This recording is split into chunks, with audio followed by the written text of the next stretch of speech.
En el límite occidental del archipiélago de Andamán, en medio del Golfo de Bengala, se alza un territorio rodeado por un cinturón de arrecifes y aguas someras que dificultan cualquier aproximación. Su tamaño es reducido y su perímetro combina franjas de arena con tramos en los que la vegetación tropical se extiende hasta tocar el mar. Desde la distancia, el interior permanece oculto bajo un dosel verde continuo, sin claros visibles ni rutas de entrada. La ausencia de fondeaderos y la exposición de corales durante la marea baja convierten cada intento de llegada en un desafío. Este aislamiento ha mantenido a la isla fuera del alcance habitual de la navegación y ha preservado en su interior una comunidad que vive apartada del resto del mundo. ¿Cómo es la vida que se desarrolla en este lugar? El relieve que se aprecia desde el mar muestra un terreno predominantemente plano, con ligera elevación hacia el centro, cubierto por un dosel vegetal denso y continuo. El interior está dominado por una selva tropical cerrada, donde la luz del sol apenas penetra. El clima responde al patrón monzónico característico de la región, con una estación húmeda que aporta lluvias intensas y prolongadas, y una estación seca en la que las temperaturas siguen siendo elevadas y la humedad se mantiene alta. Los vientos pueden ser fuertes durante gran parte del año, en especial cuando las corrientes oceánicas arrastran oleaje desde mar abierto hacia la costa. La vegetación visible desde la costa incluye palmeras, probablemente cocoteros en zonas de playa y matorrales bajos en áreas donde la arena se mezcla con el borde de la selva. Más adentro, la transición entre la playa y la selva es abrupta, sin áreas extensas de pradera o terreno despejado. Los manglares parecen presentes en algunas zonas, sobre todo en sectores donde el agua dulce proveniente de arroyos internos desemboca en el mar. En las aguas que rodean la isla, abundan peces de arrecife, tortugas marinas y cangrejos que se mueven entre las rocas cuando baja la marea. Aves marinas sobrevuelan la costa y, en ocasiones, se posan en la playa para alimentarse de restos arrastrados por las olas. En la franja de arena es posible observar huellas de animales pequeños, probablemente reptiles o crustáceos que se desplazan entre la vegetación y la orilla. La presencia de delfines ha sido registrada en aguas cercanas, aunque su aproximación depende de las condiciones del mar. La fauna terrestre visible es escasa desde la distancia, pero se han reportado aves residentes en la selva y posibles mamíferos pequeños que forman parte del ecosistema interior. En marea baja, muchas de sus secciones quedan expuestas, y en marea alta, aunque cubiertas, siguen representando un riesgo serio para cualquier embarcación. Las corrientes marinas en el Golfo de Bengala, sumadas al oleaje generado por tormentas estacionales, dificultan el acercamiento incluso para barcos pequeños. No existen fondeaderos seguros, y cualquier intento de desembarco requiere condiciones de mar excepcionalmente calmadas. El entorno natural no solo protege la isla de visitas no deseadas, sino que también limita las posibilidades de contacto. Las embarcaciones que se han aproximado deben detenerse a una distancia prudente y continuar en canoas o botes pequeños, maniobrando con cuidado para evitar encallar. La visibilidad desde la costa permite que cualquier movimiento en el agua sea detectado por quienes se encuentren en la playa o en puntos de observación cercanos al litoral. La combinación de clima, relieve y vegetación crea un ecosistema cerrado que se mantiene estable. Las lluvias intensas de la estación húmeda recargan cursos de agua dulce que desembocan en el mar en cortos tramos, lo que favorece la existencia de pequeños manglares y zonas encharcadas. La humedad constante dentro de la selva favorece el crecimiento de plantas trepadoras y helechos y permite que los árboles alcancen gran altura. Durante la estación seca, la temperatura sigue siendo alta, y aunque disminuye la cantidad de precipitaciones, la vegetación se mantiene verde y densa. La costa presenta variaciones según el punto de observación. Algunos sectores tienen arena fina y clara, mientras que otros muestran depósitos de coral roto y conchas. En ciertas áreas, las raíces de los árboles se extienden hasta el límite del agua, creando una franja costera irregular y difícil de atravesar a pie.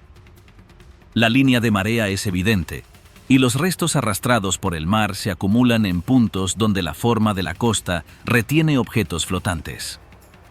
El oleaje es constante, y en temporada de monzones puede alcanzar gran fuerza, golpeando con violencia contra los arrecifes y levantando espuma visible desde la distancia.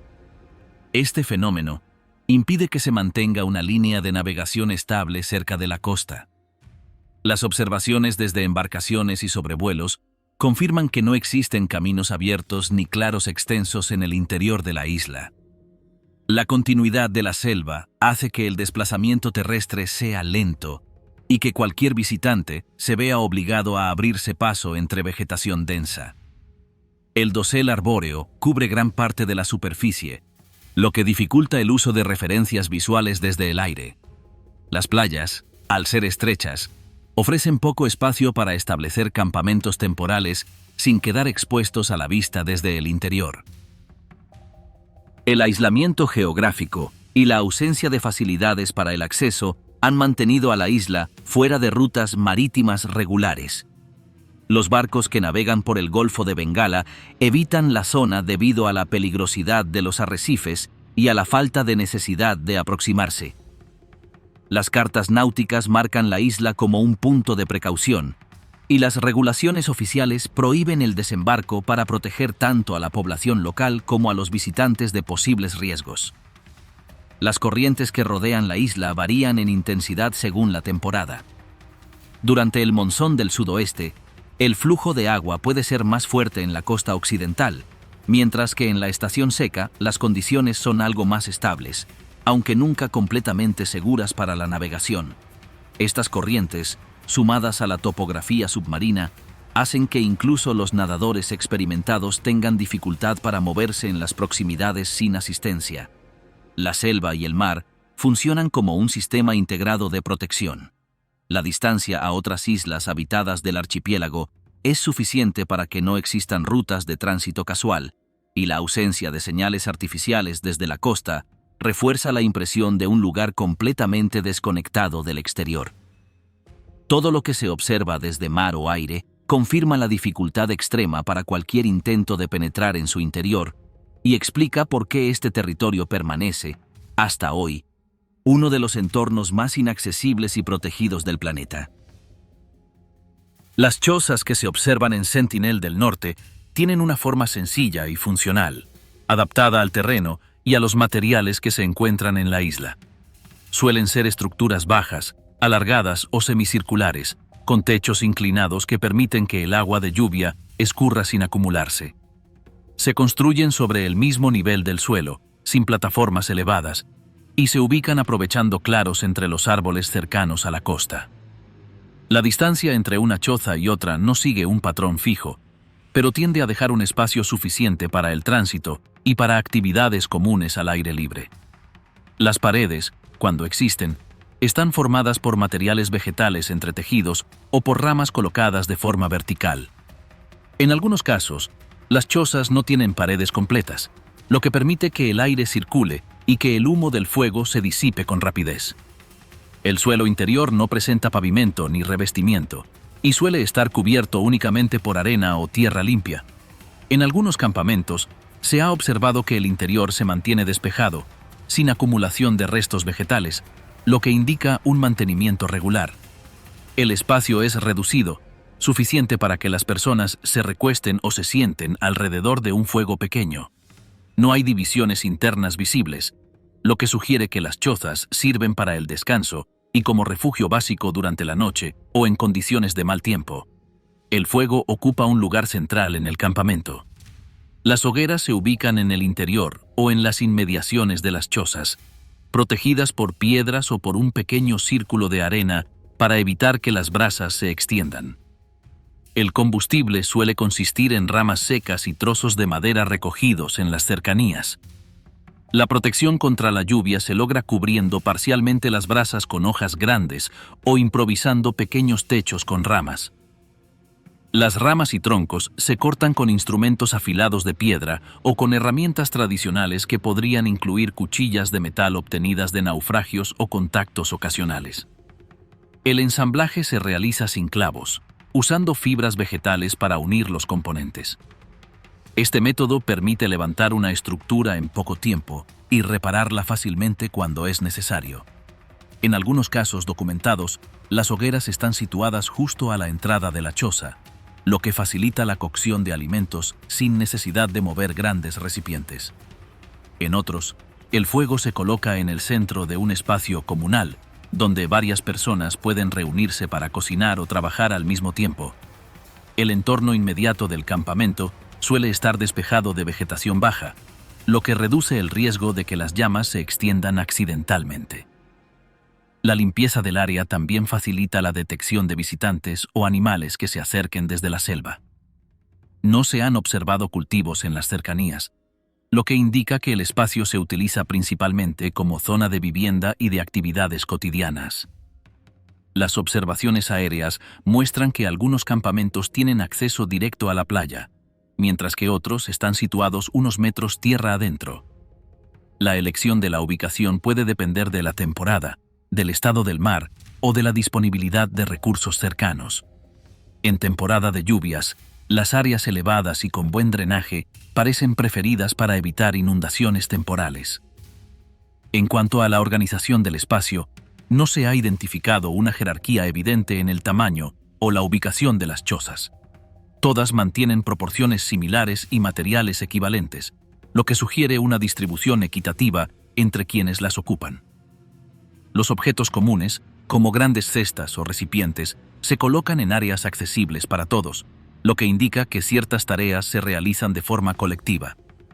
Algunas expediciones han descrito campamentos abandonados, en los que las chozas muestran signos de deterioro y las hogueras están apagadas.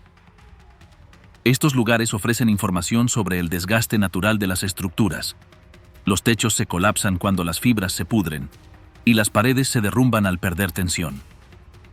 Aún así, incluso en estos casos, la disposición general de las viviendas y la organización de los objetos siguen siendo visibles, lo que confirma un patrón de construcción y uso constante a lo largo del tiempo. En conjunto, las viviendas, el uso del fuego y la organización del campamento forman un sistema adaptado al entorno insular. Cada elemento está pensado para responder a las condiciones climáticas, a la disponibilidad de recursos y a la necesidad de movilidad. La simplicidad de las estructuras no implica precariedad, sino eficiencia en un entorno donde todo debe obtenerse y mantenerse con lo que ofrece la isla. Este modo de vida, observable en cada campamento documentado, refleja una relación directa y constante con el medio natural que los rodea. Las herramientas que utilizan en Sentinel del Norte son simples en apariencia, pero muestran un conocimiento preciso de los recursos que la isla ofrece. Entre las más visibles están los arcos y flechas, empleados tanto para la caza como para la pesca. Los arcos se elaboran con madera flexible, cuidadosamente tallada y pulida, mientras que las cuerdas se fabrican con fibras vegetales resistentes. Las flechas presentan puntas afiladas, a veces endurecidas al fuego, y en algunos casos reforzadas con fragmentos de metal procedentes de objetos recuperados de naufragios o de restos arrastrados por el mar. Estas se adaptan al tipo de presa, más largas y pesadas para animales terrestres, más ligeras para la pesca. Las canoas forman parte esencial de las actividades de recolección y pesca.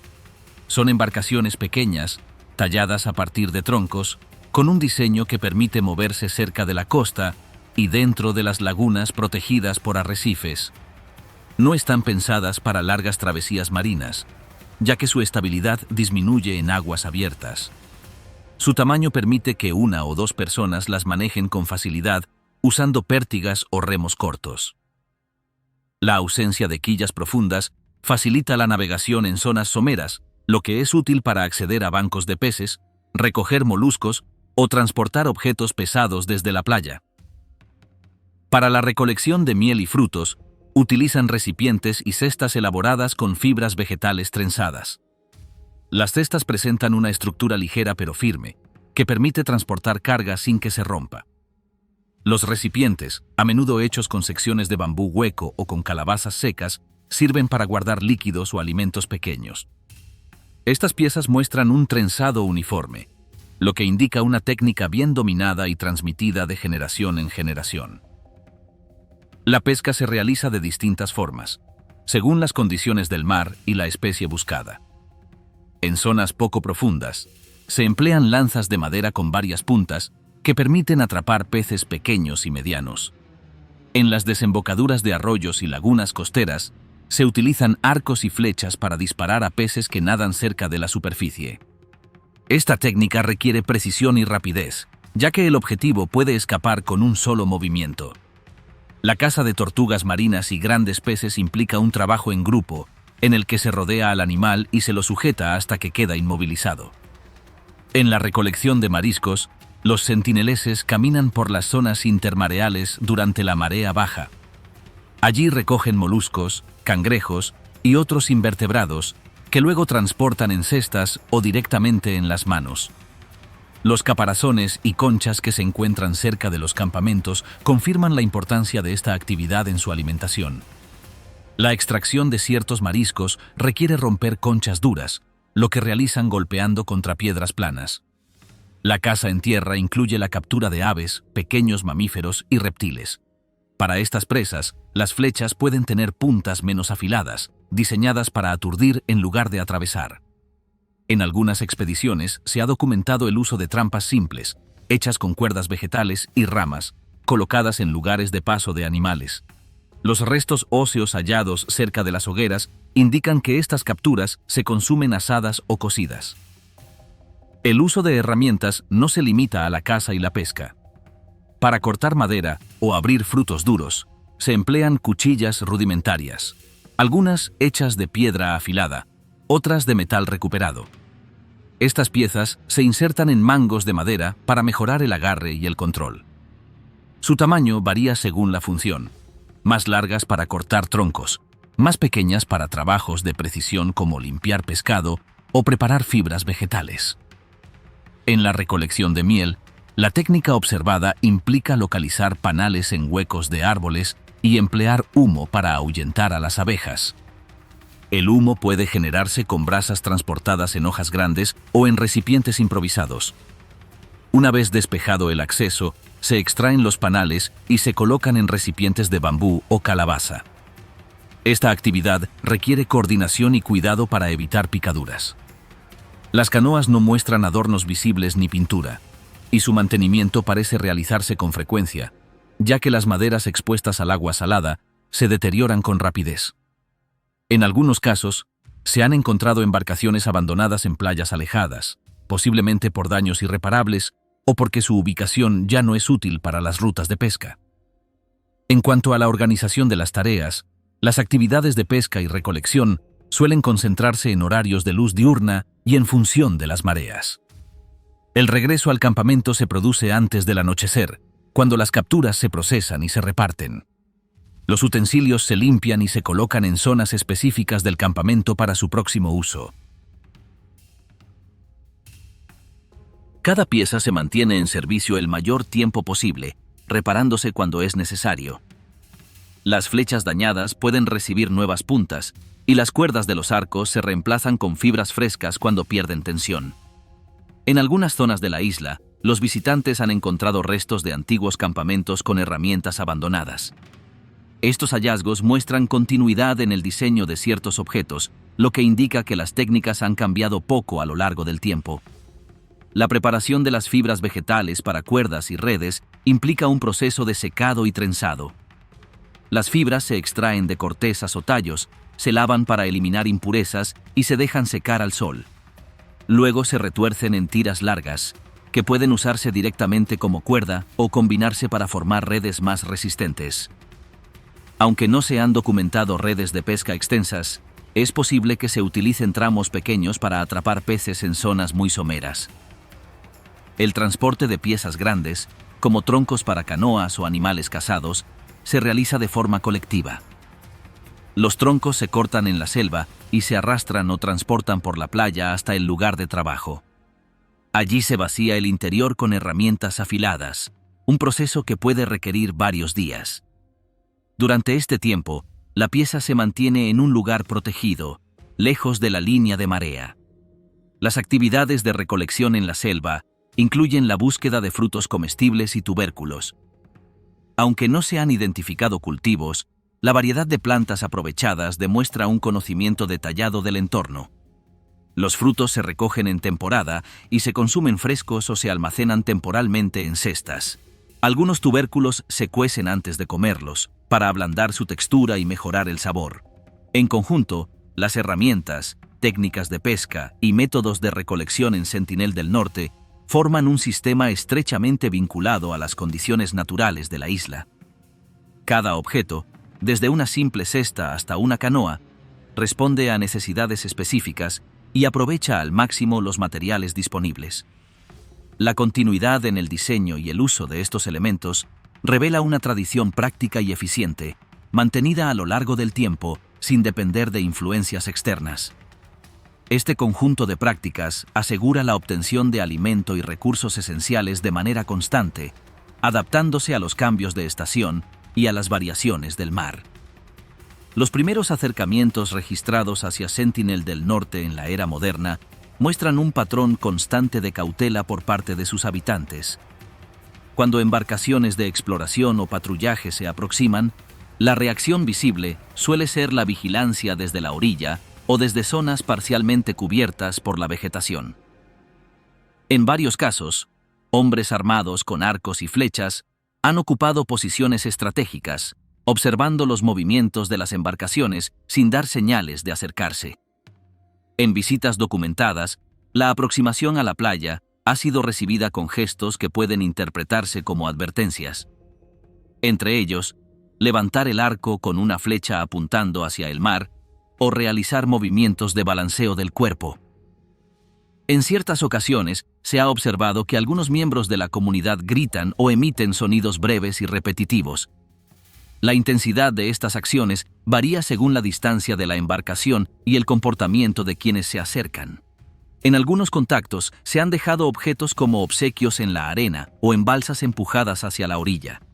Los artículos ofrecidos incluyen cocos, plátanos, utensilios de metal, cuerdas, baldes de plástico y muñecos de tela.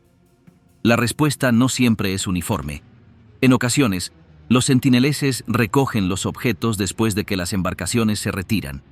En otras, los rechazan, empujándolos de vuelta al mar o dejándolos en la orilla hasta que la marea se los lleva.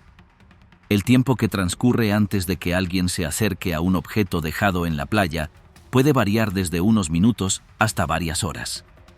En el registro de un contacto en las décadas finales del siglo XX, los observadores anotaron que, tras varios intentos previos sin acercamiento físico, un pequeño grupo aceptó cocos arrojados desde una embarcación.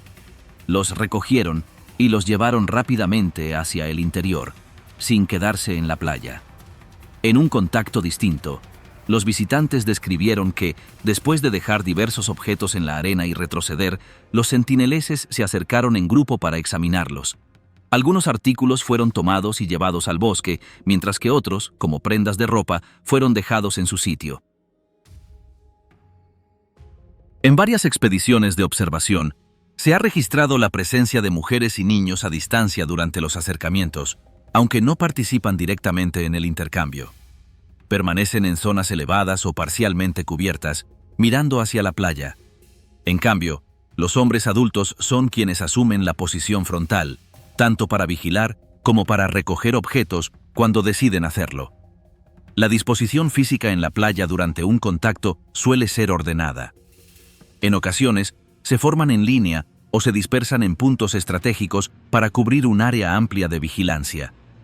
En más de un episodio, antes de aceptar objetos, se ha observado que un miembro del grupo se adelanta unos pasos para evaluar la situación, mientras los demás mantienen las armas listas. Los registros también mencionan reacciones de rechazo activo. En algunos casos, al acercarse una embarcación demasiado a la costa, los sentineleses han lanzado flechas al agua como advertencia. En otras ocasiones, han realizado movimientos bruscos o levantado arena para enfatizar la orden implícita de alejarse. En el siglo XXI, algunas expediciones autorizadas por el gobierno indio para estudios breves han logrado acercarse a menos de 20 metros de la orilla sin recibir ataques, aunque sin conseguir interacción directa.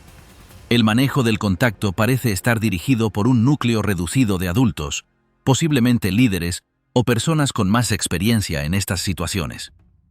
Son ellos quienes deciden acercarse, examinar objetos y dar señales al resto.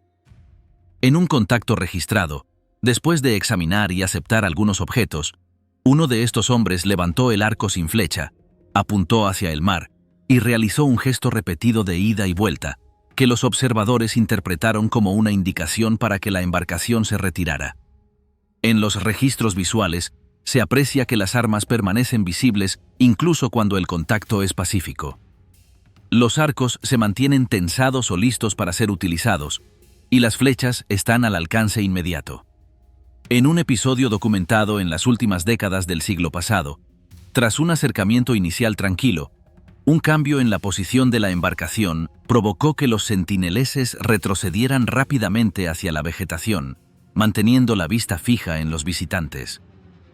Solo después de que la embarcación se alejó unos metros, regresaron a la playa para recoger los objetos dejados. Este comportamiento sugiere que la distancia física es un factor clave en su decisión de mantener o interrumpir el contacto. Los intentos de establecer un intercambio más prolongado, como dejar varios objetos en diferentes puntos de la playa, han tenido resultados variados. En algunos casos, todos los artículos fueron recogidos rápidamente. En otros, solo se tomó lo que estaba más cerca del bosque. La memoria de eventos pasados también parece influir. En zonas donde anteriormente se produjeron enfrentamientos o incidentes con embarcaciones, los contactos posteriores han mostrado mayor distancia y menor aceptación de objetos. En cambio, en áreas donde las visitas previas no generaron conflictos, la actitud observada es menos hostil.